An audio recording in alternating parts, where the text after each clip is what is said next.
इनसे बात कर लें थोड़ी। अच्छा, मजाक उड़ा रही है भारतीय सेना का, कहती गलवान सेज हाय। अब सुनो ऋचा चड्ढा, इनसे बात कर लें थोड़ी। अच्छे से तो कर नहीं पाऊंगा क्योंकि सेना का मामला आ गया, मामला दिल से जुड़ गया।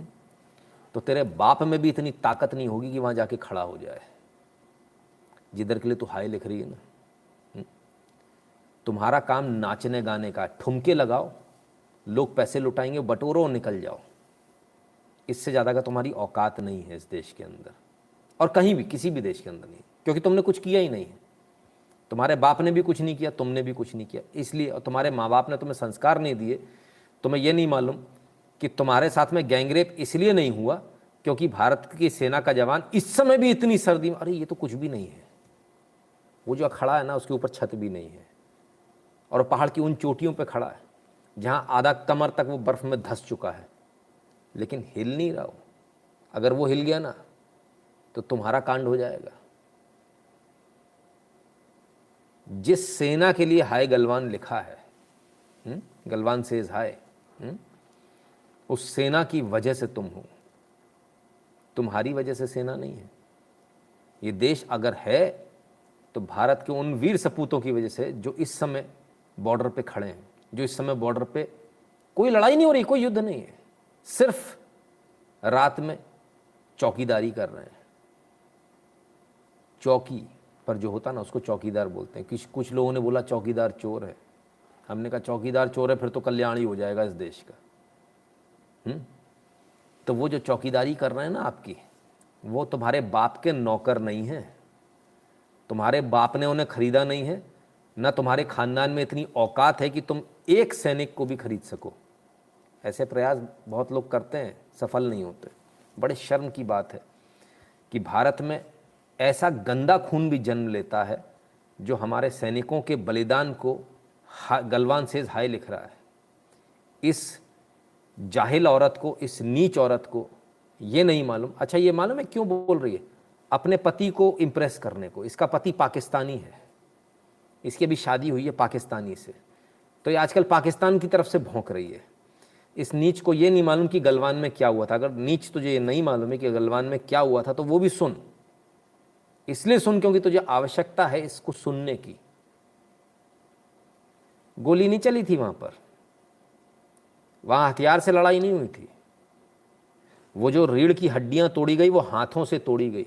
और तुम्हारी किस्मत बहुत अच्छी है कि तुम बैठकर एसी चैम्बर में मुंबई जैसी जगह में बोल रही हो। कभी गलती से कभी किसी सैनिक के हत्थे मत चढ़ जाना, क्योंकि उसने अगर एक झापड़ भी मार दिया तो शायद तुम्हारी गर्दन अलग पड़ी होगी और हाँ, झेल नहीं पाओगी तुम उसको। एक झापड़ भी एक हमारे सैनिक का तुम झेल नहीं पाओगी, तुम स्वर्गवासी हो जाओगी तुरंत। भारत की सेना के लिए, वो भी गलवान जैसी जगह के लिए। क्या हुआ था गलवान में? इसने बड़े आराम से लिख दिया, गलवान सेज हाय। गलवान में क्या हुआ था? गलवान में किस बात का झगड़ा था? गलवान में किसके लिए लड़ रहे थे वो सैनिक? किसके सम्मान के लिए लड़ रहे थे? हमारे सम्मान के लिए। उनकी कोई व्यक्तिगत दुश्मनी थी क्या? वो तो कह देते भाई साहब आओ, चाउमीन लाओ, आगे निकल जाओ। उनके बाप का क्या जा रहा है? किस लिए लड़े वो? उस रात के अंधेरे में जब पूरी प्लानिंग के साथ चाइना घुसा और पूरी प्लानिंग के साथ उसने बिना किसी बात के हमारे सैनिकों को नीचे फेंक दिया। इतनी ऊंची चोटी है जहां से नीचे फेंका गया, जिस नदी में वो गिरे, पत्थर ही पत्थर हैं, बोल्डर ही बोल्डर। जब गिरते हैं ना, अगर पीठ के बल गिरे तो आवाज आती चटाक, यानी हड्डी टूट गई रीढ़ की। मरने से पहले जो दर्द उन सबको हुआ होगा उसका अंदाजा थोड़ी लगा पाएगी, इसको थोड़ी मालूम है। और जब ये सब कुछ हुआ तब उसके बाद हमारे सैनिकों ने इस बात का जवाब दिया, एक एक घूंसे में जवाब दिया। फिल्मों में देखती हो तुम, वो स्पेशल इफेक्ट होते हैं ग्रीन स्क्रीन के। रियल लाइफ में देखना, असली हीरो देखने तो जाकर देख लेना, जिन्होंने एक एक घूंसे में चीनी सैनिकों को नीचे पहुंचा दिया। 20 के बदले 138 मारे थे, 138।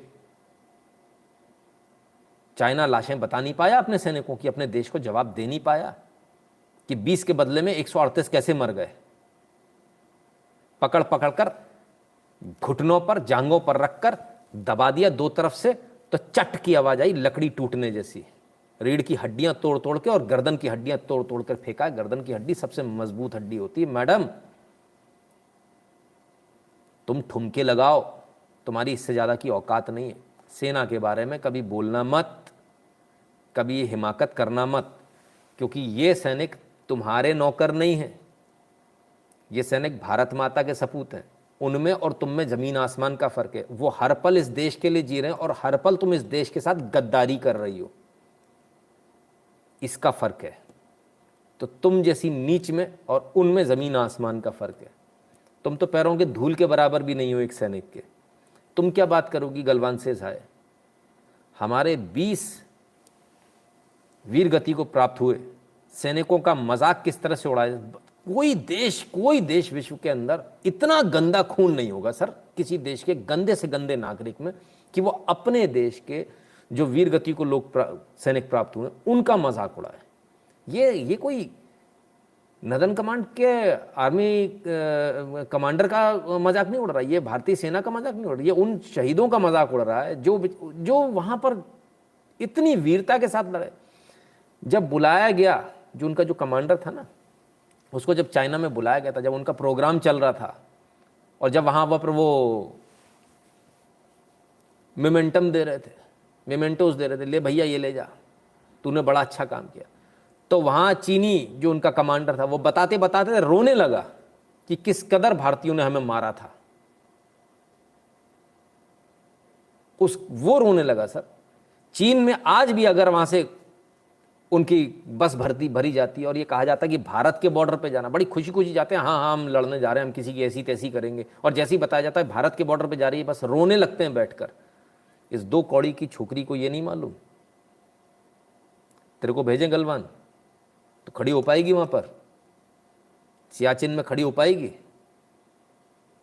अरे सर, कितनी बार बोला मैंने सरकार से, कंपलसरी करो सर, कंपलसरी।